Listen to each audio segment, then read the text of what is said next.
6개 공군이 한국산 무기를 도입하고 있는 필리핀군이 이번에는 한국산 대잠 어뢰를 도입했습니다. 한국 방산업체 LIG넥스원이 개발한 청상어 어뢰를 도입한 것인데, 청상어는 대한민국 해군이 1차로 2016년 도입한 8대의 해상작전 헬기인 AW159 와일드캣의 체계통합 장착 운용되는 어뢰입니다. 글로벌 방산 전문 매체 제인스닷컴은 최근 필리핀 해군이 대잠 헬기의 스파이크 엔로스와 청상어로 무장한다고 보도했습니다. 필리핀은 공대함 미사일로 NLOS, 공대잠 무기로 청상어 어뢰를 선택했습니다. 제인스닷컴에 따르면 엔로스 공대함 미사일은 고체 추진 모터를 장착하고 있으며 해발고도 2km에서 최대 사거리 30km를 낼 수 있습니다. 탄두는 관통탄, 폭발탄, 파편탄을 탑재하며 충격 즉시 폭발하거나 지연신관을 넣어 충격 후 일정 시간이 지난 뒤 터질 수 있습니다. 더 큰 관심사는 한국산 청상어입니다. 청상어는 한국산 경어뢰의 별명으로 불리고 있으며 한국국방연구원과 방산업체 LIG넥스원이 공동 개발한 청상어의 최대 사거리 9km, 최고 속도는 시속 45노트를 자랑합니다. 청상어는 철판 1.5m 두께를 뚫을 수 있는 파괴력을 보유하고 있으며 길이 2.7m, 지름 32.4cm, 무게는 280kg에 달합니다. 발당 약 10억 원 정도로 알려진 청상어는 직접 음파를 쏘아 목표물을 탐지하는 지향성 표적 탐지 소나로서 정확한 유도 제어가 가능합니다. 게다가 이중선체 잠수함을 단 한 발로 타격 파괴하는 탄두체와 은밀한 추진체인 저소음 펌프 제트 등으로 구성돼 있어 필리핀 해군의 이목을 집중시켰습니다. 이러한 필리핀이 한국의 최신 경어뢰를 구매하게 된 배경에는 국제적인 정서가 반영되어 있습니다. 중국의 1대1로 프로젝트가 군사 목적으로 활용될 수 있다는 우려가 제기됐습니다. 1대는 중국, 중앙아시아, 유럽을 연결하는 육상 실크로드, 1로는 중국에서 동남아, 아프리카, 유럽으로 이어지는 해상 실크로드를 뜻하고 있습니다.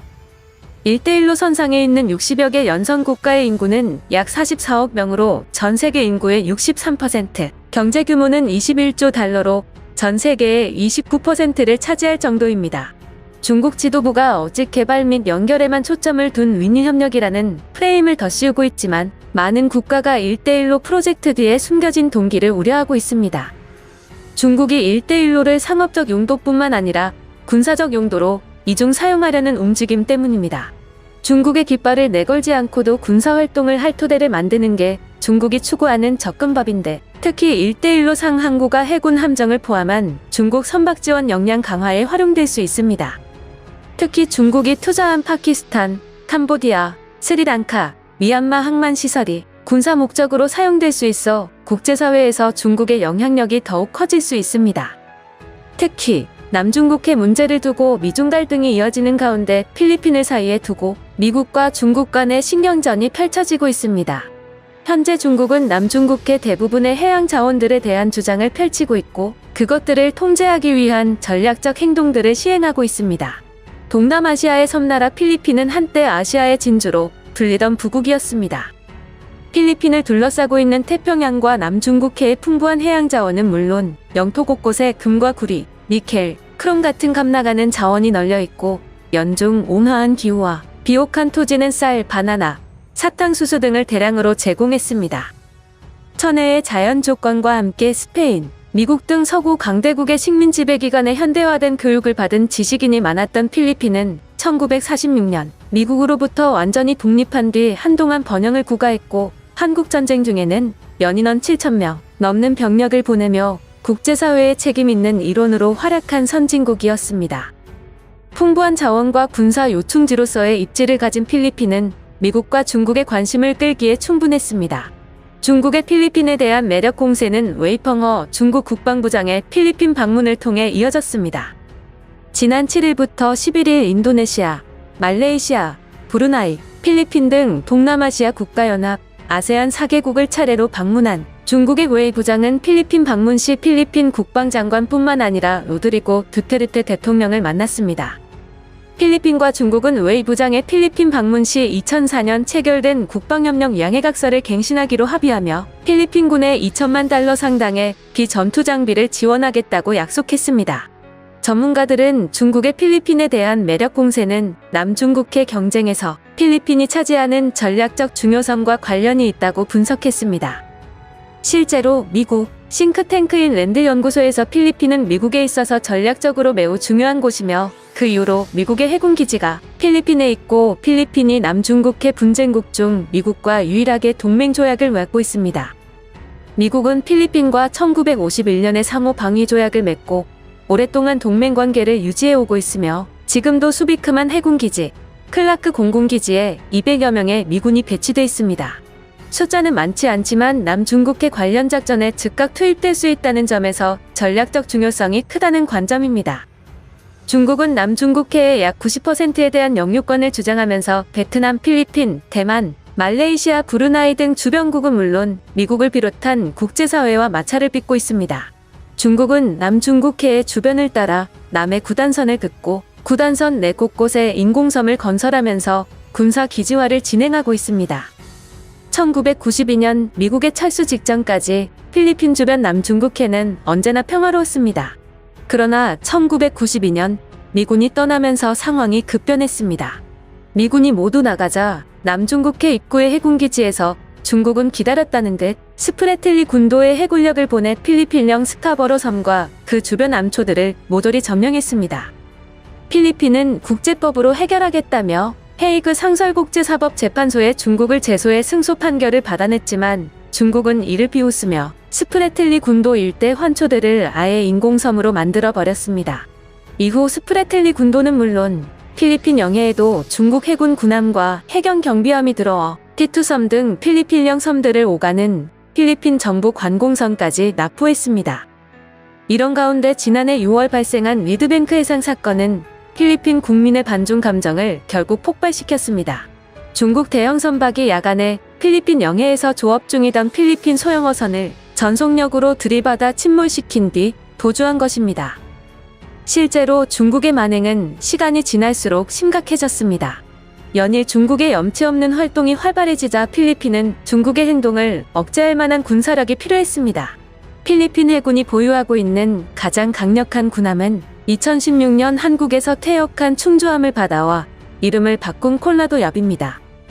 해당 사건 이후 필리핀에서는 중국의 해양주권 침략에 대응하기 위한 해군력 건설을 서둘러야 한다는 여론이 비등했고 중국과 미국 사이에서 외줄타기 외교를 하던 두테르테 대통령은 올해 초 중국을 겨냥한 대규모 군비 증강 구상을 발표했습니다. 필리핀 육군은 신형 경전차와 다연장로켓 공격 헬기, 초음속 대한미사일 도입을 확정했으며 공군은 기존 한국산 FA-50 경전투기 12대와 함께 작전할 12대의 F-16급 전투기 도입 사업을 발표했습니다.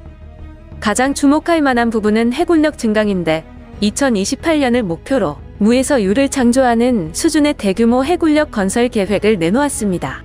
지금의 필리핀 해군력을 살펴보면 군사력 증강은 필수였습니다. 필리핀 해군에는 1000톤 넘는 수상 전투함이 7척뿐이며 최근 우리나라 현대중공업으로부터 2척에 2800톤급 호위함, 호세 리잘급을 도입하기는 했지만 예산 탓에 옵션이 없는 깡통으로 구매해 이들 호위함에는 대한미사일조차 달려있지 않는 열악한 환경이었습니다. 필리핀 해군이 현재 보유하고 있는 가장 강력한 군함인 콜라도엽 초계함은 필리핀 해군의 전투함 가운데 유일하게 함대함 미사일을 장착하고 있습니다. 나머지 4척 중 3척은 미 해안경비대가 30년가량 사용하고 넘겨준 노후 경비함이고 다른 한 척은 미군이 제2차 세계대전 당시 소해함으로 쓰다 넘겨준 배에 기관포를 달아 초계함으로 사용하고 있는 대가 전부입니다. 해군력이 이렇다 보니 필리핀은 자국 영해에서 중국 선박이 활개쳐도 이렇다 할 대응을 할 수 없었습니다. 이 때문에 필리핀 내에서는 2000년대 초반부터 해군력 건설의 필요성이 제기됐지만 자본이 부족했습니다. 필리핀 경제력으로는 한 척에 수억 달러가 필요한 군함을 살 수 없었습니다. 그래서 세계 여러 나라의 퇴역 군함을 무상으로 공여해달라고 요청했고 그 결과 한국이 한 척에 1200톤급 초계함을 제공했습니다. 하지만 이것만으로는 압도적인 전력을 보유한 중국 해군을 상대할 수 없었습니다. 이에 필리핀은 국가적 차원의 대규모 해군력 증강 프로젝트를 수립하며 이른바 포스 믹스 구상을 내놓았습니다. 필리핀 언론은 정부가 이 같은 대규모 건함 사업을 추진하는 이유가 중국 때문이라고 밝혔습니다. 해당 사업은 주변국을 따라잡을 수 있는 신뢰할 만한 군대를 만들기 위한 것이며 다른 어떤 나라로부터 어느 정도 존중받을 수 있는 정도 남중국해에서 이익을 지키기 위한 노력의 일환인 해군력 건설입니다. 우회적으로 표현했지만 이 지역에서 필리핀의 해양 이권을 침해하는 나라가 중국뿐이라는 사실을 생각해보면 중국을 겨냥한 군비 증강 사업이라는 얘기입니다. 필리핀 해군력 증강의 핵심 사업인 방공호위함과 초계함은 사실상 한국산으로 구성되어 있습니다. 필리핀은 이미 방공호위함으로 현대중공업의 2800톤급 호위함인 호세 리잘급 2척을 구입한 바 있는데 필리핀 해군은 추가 4척 역시 호세 리잘급을 원하고 있습니다. 그리고 1조 원을 훌쩍 넘을 것으로 예상되는 3척의 잠수함 도입도 필리핀에서 추진할 것으로 보입니다. 필리핀이 관심을 보이는 잠수함은 프랑스 스콜펜급과 러시아 킬로급, 한국 장보고급 개량형입니다. 필리핀 해군은 인접한 말레이시아 해군도 도입한 프랑스 스콜펜급 잠수함을 희망하는 것으로 알려졌지만 필리핀 정부는 한 척에 최소 5억 달러가 넘고 유지비도 비싼 스콜펜급 대신 우리나라 대우조선해양이 개발한 1400톤급 잠수함에 관심을 보이고 있습니다. 이 잠수함은 어뢰는 물론 잠대함 미사일 운용 능력을 보유하고 있고 한국과 인도네시아 해군으로부터 정숙성, 신뢰성을 인정받았습니다.